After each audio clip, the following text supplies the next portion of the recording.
बहुत सारे हमारे बुजुर्ग हैं, माताएं भी हैं, और मैं किसी का नाम भूल जाऊं तो भूल चूक माफ़ करना, मगर मैं देख रहा हूं हमारे कई विधायक साथी यहाँ पे हैं। संजीव झा जी हमारे बुराड़ी से विधायक हैं, हमारे पूर्व विधायक बवाना से हैं, हमारे पूर्व विधायक किराड़ी से हैं, सारिका चौधरी हमारी दरियागंज से पार्षद हैं, नेहा मिश्रा जी पड़ोस से पार्षद हैं, हमारे यहाँ पे खत्री जी, कमल खत्री जी कहीं पे, कमल खत्री जी है यहाँ पे, हमारे पार्षद भाई हैं, रविंद्र भारद्वाज हैं किराड़ी से पार्षद हैं, प्रधान जी हैं किराड़ी से पार्षद हैं, राकेश जाटव जी मंगोलपुरी से पार्षद हैं, हमारे यहाँ पे कृष्ण जाखड़ चिराग दिल्ली गाँव से पार्षद हैं, और भी कई लोग मैंने देखे। पीछे हमारे रमेश मटियाला जी हैं, मटियाला से हैं, पूर्व पार्षद हैं, मुकेश सोलंकी जी हैं, इनकी पत्नी जो है, हमारी बहन जो है वो पार्षद हैं। और मैं ये कह सकता हूँ कि दिल्ली देहात के अलग अलग जगह से पहलवान जी हमारे जो है बादली से, जोगिंदर जी बादली से हमारे पार्षद हैं। और मैं ये देख रहा हूँ कि कई जगह के गांव के गुहांड के लोग यहाँ पे आए हैं। कल जब हमारी रवीश से बारे में बात हुई तो हमें हमारी पार्टी के लोगों ने फ़ोन करके कहा कि भाई साहब वो तो बीजेपी का आदमी है, आप क्यों जा रहे हो? तो मैंने कहा भाई हमें तो इससे कोई मतलब नहीं है कि बीजेपी का है, कांग्रेस का है या निर्दलीय है। हमें सिर्फ इस चीज़ से मतलब है कि रवीश ने जो बात उठाई है वो ऐसी बात है जो हर गांव वाले को उठानी चाहिए थी। आप ये सोचिए, आपके गांव के लिए पैसा चला, पैसा कौन सा है? पैसा आप ये मत सोचो किसी सरकार का पैसा है, ये वो पैसा है जो गांव शामलात का, जो रेवेन्यू डिपार्टमेंट के पास पैसा था तमाम दिल्ली के गांव का, ये वो पैसा है। कोई सरकार से पैसा नहीं चला है, ये वो पैसा है जिसको हम लोग कहते थे वो कौन सा, ग्राम सभा का पैसा है। दोस्तों ये ग्राम सभा का पैसा है जो कई सालों से इकट्ठा हो रहा था।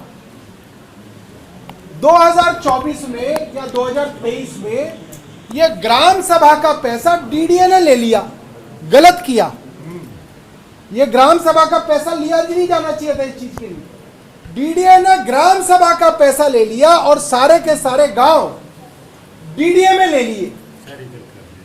डीडीए में लेने का नुकसान क्या है मैं आपको बताऊंगा कुछ देर बाद।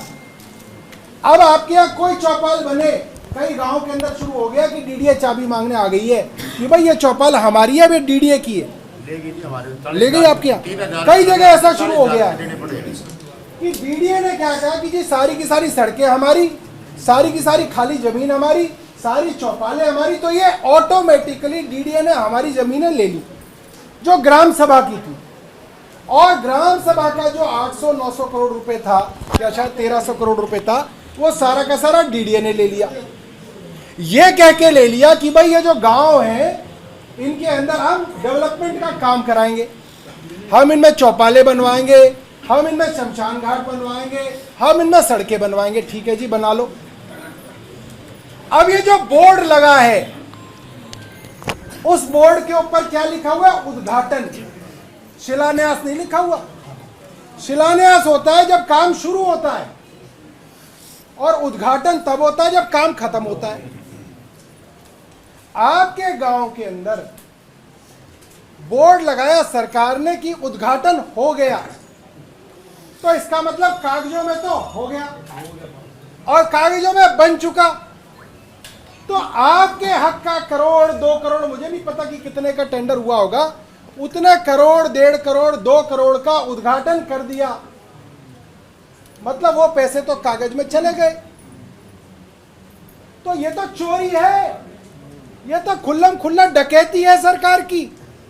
कि आपने सोचा गांव में बेचारे भोले भाले लोग हैं, अपना किराएदारी से गुजारा कर रहे हैं। भाई खेत खलियान तो तुमने सारे हमारे ले लिए, सारी खेती तुमने हमारी ले ली, ले दे के गांव वालों के पास थोड़ी बहुत किराएदारी है, उससे गांव वाले अपना काम चला रहे हैं।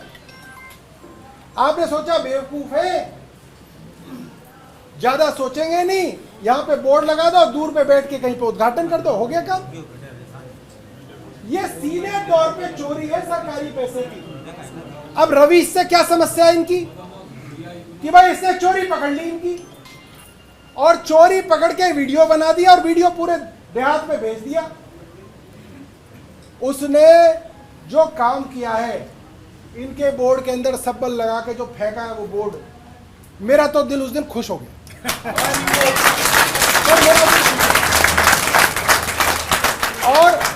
और मैंने जिसको पत्रकार को भेजा उसका तुरंत मुझे फोन आया, कह रहा ये अंदर जाएगा।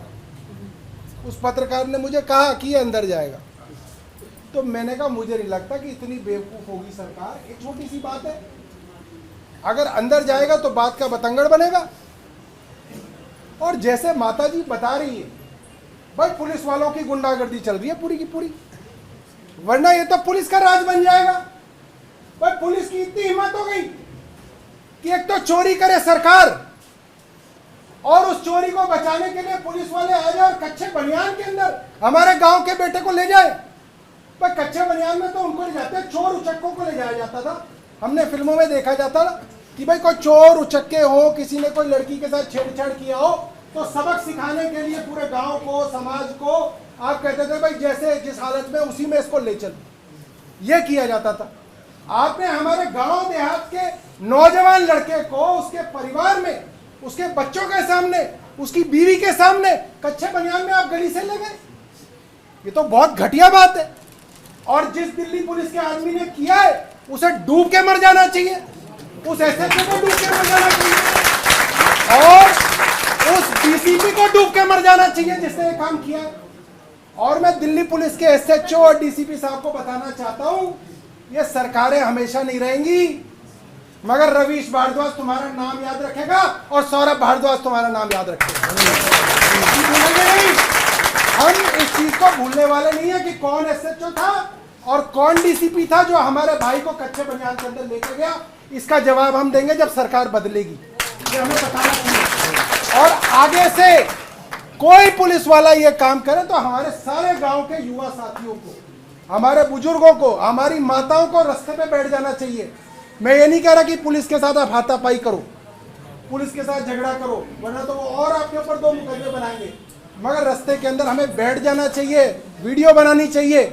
आप देखो पुलिस ने क्या किया, पुलिस ने, माता जी बता रही है, सीसीटीवी कैमरा भी बंद करा दिए, डीवीआर उठा के ले गए। डीवीआर कौन उठा के ले जाता है? चोर। चोर जो होता है वो चोरी करने के बाद डीवीआर उठा के ले जाता है। तो अगर पुलिस भी चोरी का काम कर रही है तो इसका मतलब ये है कि पुलिस को अपने गिरेबान में पता है कि वो जो कर रही है वो पुलिस का काम नहीं है, वो चोरों का काम है। वो चोरों का काम है जो पुलिस कर रही है कि डीवीआर भी उठा के ले गई। उनको आना चाहिए था, माता जी से बात करनी चाहिए थी, माता जी को वारंट दिखाना चाहिए था कि ये वारंट है, आप आ जाओ थाने में। आ जाता वो थाने के अंदर, जमानत करानी थी जमानत करा लेते। मगर ये काम जो किया है, ये हमारे गांव देहात के बच्चों का जो आत्म स्वाभिमान है, हमारे अंदर जो स्वाभिमान है, उसको तोड़ने की कोशिश की है कि इन लोगों का आत्म स्वाभिमान कुचल दिया जाए। एक जवान लड़के को कच्चे बनियान में ले जाओ गली से, ताकि कोई गांव का लड़का कभी इनके खिलाफ आवाज ही ना उठा सके। यही डर पैदा करने की कोशिश कर रहे हैं। तो मैं आप सब लोगों से पूछना चाहता हूं, भाई एक आदमी को कच्चे बनियान में पुलिस ले गई, क्या तुम डर गए हो? नहीं। क्या डर गए हैं आप लोग? नहीं। तो भाई साहब हम डरने वाले नहीं है। और जहां जहां पे भी ऐसा झूठा बोर्ड लगेगा, मैं खुद ढूंढ रहा हूं एक बोर्ड, जहां पे इनका ऐसा झूठा बोर्ड लगेगा मैं उखाड़ के ले जाऊंगा, मैं उखाड़ के ले जाऊंगा। और मैं देखता हूं, और अगर मेरे को अंदर करेंगे तो आप सब लोग ढूंढना, क्योंकि सब जगह झूठे बोर्ड लगाते हुए घूम रहे, सब जगह झूठे बोर्ड लगाए जा रहे हैं कि जी हमने कर दिया, ये हमने कर दिया, हमने कर दिया। कई बीजेपी के लोगों के फोन आ रहे हैं, कह रहे भाई साहब हमें ये उम्मीद नहीं थी कि ऐसा करेंगे। ये मामला बीजेपी और आम आदमी पार्टी का नहीं है दोस्तों, बीजेपी के भी लोग हैं ऐसे जो आज इस बात पे बहुत दुखी हैं। बीजेपी के भी परिवार है, कह रहे भाई ऐसा तो हमने नहीं सोचा था कि ये काम करेंगे। तो इस मामले को आप बीजेपी बनाम आम आदमी पार्टी ना समझे, ये बात है गांव गुहांड बनाम सरकार। सरकार जो है गांव गुहांड के ऊपर अपनी जो है तानाशाही चलाने की कोशिश कर रही है। और तानाशाही तो अंग्रेजों की नहीं चली, इनकी क्या चलेगी? तानाशाही नहीं चलेगी यहाँ पे। तो हम लोगों को जो यूईआर पे हो रहा है वो क्या हो रहा है? तानाशाही तो है। एक दिन विधायक जी बाहर आते हैं, उनको लगता है प्रधानमंत्री जी आ रहे हैं उद्घाटन करने, लोग नहीं आएंगे, तो विधायक जी कह देते हैं भाई सबको मैं बता रहा हूं सारे गांव जो है इस टोल से मुफ्त है। आ जाते हैं प्रधानमंत्री जी, उद्घाटन कर देते हैं, उद्घाटन करने के बाद 235 रुपए का टोल लग जाता है। गांव वाले क्या बेवकूफ है? 235 रुपए एक तरफ का, आने जाने का 350। अच्छा जी, मेरा 235 लगा। ऐसा है, जो कार आई है ना, कार से मैं अभी आया हूँ, 235 एक तरफ का, आने जाने का 350। तो अब जो है गांव वाले बेचारे धरना दे रहे हैं, प्रदर्शन कर रहे हैं, कोई सुनने वाला नहीं है। तो हम उस यूईआर की लड़ाई के लिए भी साथ हैं, और वो यूईआर की लड़ाई भी मैं अपने गांव देहात के लोगों को बताना चाहता हूं। इस लड़ाई को ये सोच के कमजोर मत करो ये आम आदमी पार्टी की है, बीजेपी की है, इसकी है, उसकी, ये नहीं है। यह यूईआर की लड़ाई हमारे गांव गुहान की लड़ाई है। इसके अंदर जो बीजेपी वाला आदमी है उसको छोड़ के मत आओ मोहल्ले में, उसे अपने साथ लेके आओ, उसको कहो भाई तुम ही चल हमारे साथ, वो भी चलेगा आपके साथ, वो भी इस लड़ाई में आपके साथ शामिल होगा। आप अगर उसको कह दोगे नहीं भाई तू तो उनकी तरफ है, तो तुम तो अपने आदमी को उसकी तरफ कर रहे हो। उन सबको हमें अपने साथ लेके आना है। हो सकता है उसने बीजेपी का साथ दिया हो, ये सोच के दिया हो कि भाई बीजेपी कुछ अच्छा करेगी, मगर अगर आज बीजेपी गलत कर रही है तो हमें सब आदमियों को जो है जोड़ना चाहिए। हमने कल रवीश से बात करी थी फोन पे, और फिर उसने बताया कि भाई जब उसको जमानत दी है कोर्ट ने, तो कोर्ट ने उसको कहा कि भाई तुम लोग इकट्ठे नहीं करोगे। अब कोर्ट केस को कैसे पता कि लोग इकट्ठे होंगे? पुलिस ने कहा होगा, पुलिस के वकील ने वहां पे कहा होगा भाई साहब अगर इसको छोड़ दोगे जैसा तो ये लोग इकट्ठे करेगा। तो पुलिस को भी पता है कि लोग इकट्ठे होंगे, क्योंकि जो वो काम कर रहे हैं वो नाजायज काम है, गलत काम है। देखो आप ज्यादा दबाओगे तो कोई आदमी आपका नाजायज काम नहीं सहेगा। तो आज जो है हम लोग, रवीश भाई यहाँ पे नहीं है, रॉकी भाई, मगर हम लोग उनके घर जाके लाओ जी, हम अपनी तरफ से सम्मान के तौर पे रवीश भाई को एक गदा देंगे, ठीक है जी। और ये गदा जो है हम रवीश भाई को अपनी तरफ से भेंट करेंगे अभी उसके घर जाके। लाओ जी, ठीक है जी, ले दे लिया ठीक है जी। और परशुराम जी का फरसा देंगे उसको। ये हमारी तरफ से सम्मान है, गांव देहात की तरफ से सम्मान है कि रवीश भाई आपके साथ है। आपको एक दिन जेल जाना पड़ा, इस चीज का हमें दुख है, मगर ये आपने जो किया है ये खाली नहीं जाएगा, ये जाया नहीं जाएगा।